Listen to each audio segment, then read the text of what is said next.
देवरिया से एक जरूरी सवाल है। कसिया ढाले पर बनने वाले ओवरब्रिज को लेकर इस समय विरोध की आवाजें उठ रही हैं। कुछ लोग कह रहे हैं कि ओवरब्रिज बनने से व्यापार प्रभावित होगा, दुकान तक पहुंचना मुश्किल होगी और उसके बजाय अंडरपास बनाया जाना चाहिए। वहीं दूसरी तरफ सवाल ये है कि अगर ओवरब्रिज नहीं बना तो रोज रेलवे फाटक के जाम से परेशान किसान, मजदूर, व्यापार, मरीज और आम जनता का क्या होगा, स्टूडेंटों का क्या होगा। क्योंकि ओवरब्रिज का सबसे बड़ा फायदा सिर्फ इतना नहीं है कि गाड़ियां रेलवे लाइन के ऊपर से निकल जाएंगी। सबसे बड़ा फायदा ये होगा कि अगर रेलवे फाटक बंद है तब भी सड़क यातायात लगातार चलता रह सकता है। यानी ट्रेन आएंगी, फाटक बंद होगा, लेकिन सड़क पूरी तरह बंद नहीं होगी। इसका मतलब कम जाम, कम इंतजार, समय की बचत और इमरजेंसी से बेहतर रास्ता। लेकिन क्या सिर्फ ओवरब्रिज बना देना ही इस समस्या का समाधान है? अगर ओवरब्रिज बनने के बाद दुकानदार की दुकान तक पहुंचना मुश्किल हो जाए, स्थानीय लोगों का रास्ता लंबा हो जाए या व्यापार प्रभावित हो, तो उस समस्या को भी नजरअंदाज नहीं किया जा सकता है।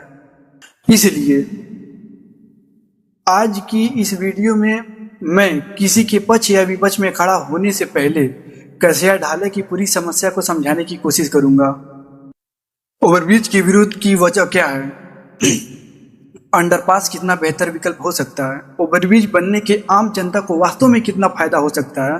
और अगर ओवरब्रिज बनता है तो क्या ऐसा रास्ता निकाला जा सकता है जिससे व्यापारी का नुकसान भी न हो और जनता को जाम से अस्थायी राहत भी मिले? क्योंकि सवाल सिर्फ ओवरब्रिज बनने या न बनने का नहीं है। सवाल ये है कि आने वाले वर्षों में इस पूरे इलाके की ट्रैफिक व्यवस्था कैसी होगी, किसान की फसल बाजार तक कैसे पहुंचेगी, व्यापारी का माल कैसे आएगा, मजदूर का समय कैसे बचेगा, मरीज को जाम से कैसे राहत मिलेगी और आम आदमी को रोज की परेशानी कैसे खत्म होगी। तो आइए पहले समझते हैं कि कसिया ढाले को लेकर विवाद आखिर क्या है और अगर ओवरब्रिज बनता है तो इससे देवरिया को क्या क्या फायदा मिल सकता है। कसिया ढाले पर ओवरब्रिज बनने की बात सामने आने के बाद इस इलाके में अलग अलग राय सामने आ रही है। एक तरफ ओवरब्रिज को लेकर विरोध है और अंडरपास जैसे विकल्प की बात कही जा रही है, वहीं दूसरी तरफ रोज रेलवे फाटक के कारण लगने वाले जाम को देखते हुए अस्थायी समाधान की जरूरत भी साफ दिखाई देती है। यानी समस्या सिर्फ यह नहीं है कि ओवरब्रिज बने या नहीं बने, असल सवाल यह है कि जो भी समाधान चुना जाए वह अगले 20-30 साल के यातायात के ध्यान में रखकर चुना जाए। क्योंकि अगर ओवरब्रिज सही तरीके से बनाया जाता है तो इसके कई फायदे हो सकते हैं। ओवरब्रिज बनने के संभावित फायदे हैं। पहला, रेलवे फाटक बंद होने पर भी ऊपर से यातायात चलता रहेगा।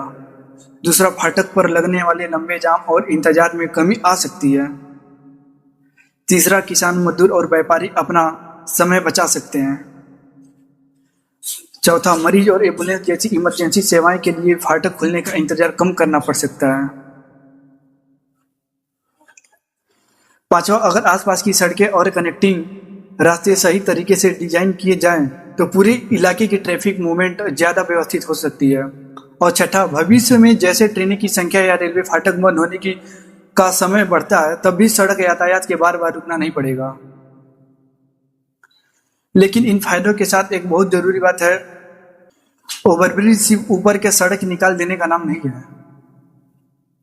उसके नीचे और आसपास की सड़कें, सर्विस रोड, दुकानों तक पहुंचना, पैदल चलने वालों का रास्ता और स्थानीय लोगों की आवाजाही भी उतनी ही महत्वपूर्ण है। अगर इन चीजों की प्लानिंग अच्छी हुई तो ओवरब्रिज जनता के लिए बहुत बड़ी राहत बन सकता है। और अगर प्लानिंग में कमी रही तो जाम की समस्या एक जगह से हटकर दूसरी जगह पैदा हो सकती है। इसलिए इस मुद्दे को सिर्फ ओवरब्रिज बनाम अंडरपास की लड़ाई की तरह नहीं देखना चाहिए। हमें देखना होगा कि कसिया ढाले और आसपास के इलाके के लिए सबसे बेहतर, सुरक्षित और लंबे समय का समाधान क्या है।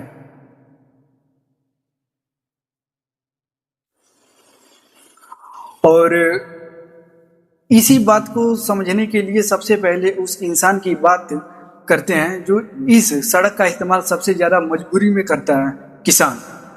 देवरिया सिर्फ एक शहर नहीं है, देवरिया के चारों तरफ गांव है, खेत है और उन खेतों में मेहनत करने वाला किसान है। किसान खेत में फसल पैदा करता है, लेकिन फसल बेचने के लिए उसे बाजार तक जाना पड़ता है। अब सोचिए, अगर रास्ते में रेलवे फाटक बंद मिल जाए और उसके पीछे ट्रैक्टर, टाली, टीसीएम, मैजिक लंबी लाइन लग जाए, तो किसान का सिर्फ समय नहीं जाता, उसके माल की लागत भी बढ़ती है। इसलिए अगर ओवरब्रिज ऐसा समाधान देता है जिसे रेलवे फाटक के कारण बार बार रुकना कम हो, तो किसान के लिए यह सिर्फ सड़क प्रोजेक्ट नहीं, बल्कि समय और परेशानी दोनों बचाने वाला इंफ्रास्ट्रक्चर हो सकता है। लेकिन साथ ही यह भी जरूरी है कि ओवरब्रिज बनने के बाद किसानों के गांव, खेत और बाजार तरफ जाने वाले रास्ते बंद या अनावश्यक रूप से लंबे न हों। यानी विकास ऐसा हो जिसे रास्ता ऊपर उठे, लेकिन आम आदमी की जिंदगी नीचे न